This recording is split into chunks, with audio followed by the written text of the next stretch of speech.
दोस्तों, कभी आपको ऐसा लगा है कि ईश्वर आपसे रूठ गए हैं? आप जितनी मेहनत करें उतनी ही तकलीफ मिलती है।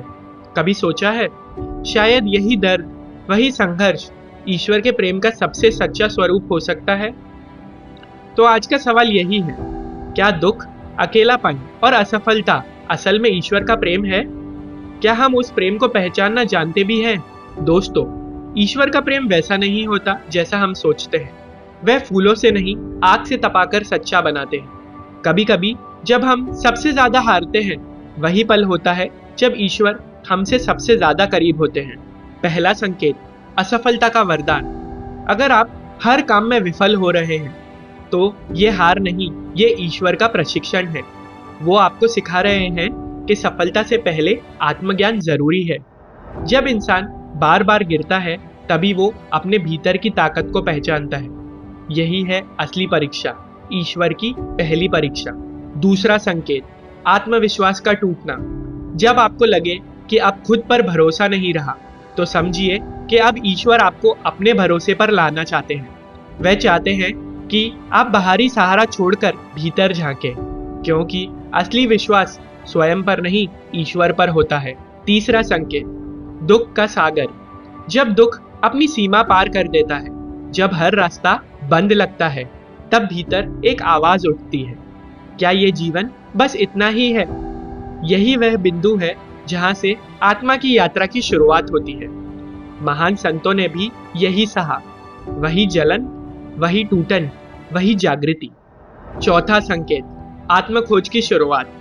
जब हर उम्मीद टूट जाती है, तो भीतर एक खोज शुरू होती है। मैं कौन हूँ? मैं यहाँ क्यों हूँ? आप खुद से सवाल करने लगते हैं, और यही वह पल है जब ईश्वर पहली बार आपके भीतर बोलते हैं।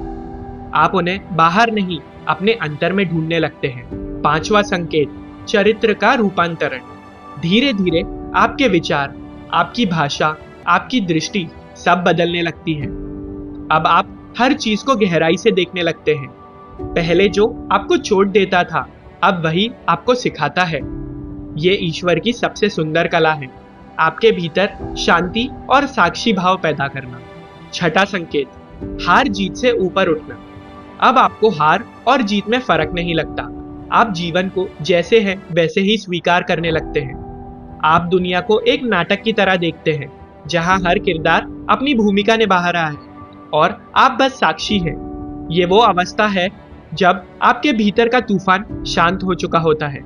सातवां संकेत, अंतिम परीक्षा।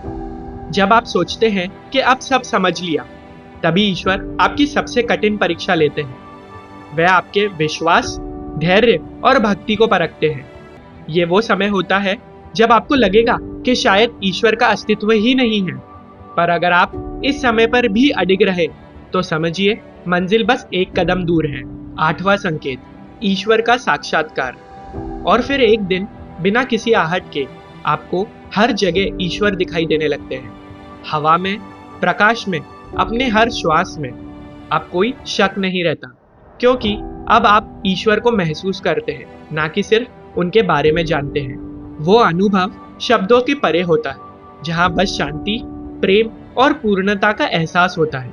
दोस्तों, ईश्वर का प्रेम हमेशा सुख में नहीं मिलता। कभी वो हमें दुख में ढालकर ही परिपक्व बनाते हैं। वो हमारे भीतर की ज्वाला को जला देते हैं, ताकि हम खुद प्रकाश बन जाएं। अगर आज आप संघर्ष में हैं, तो घबराइए मत। शायद आप ईश्वर की सबसे गहरी बाहों में हैं। और हाँ, अगर आपके भीतर भी ईश्वर की खोज है, तो इस चैनल को सब्सक्राइब कीजिए, क्योंकि यहाँ हम बात करते हैं जीवन की गहराई की। धन्यवाद।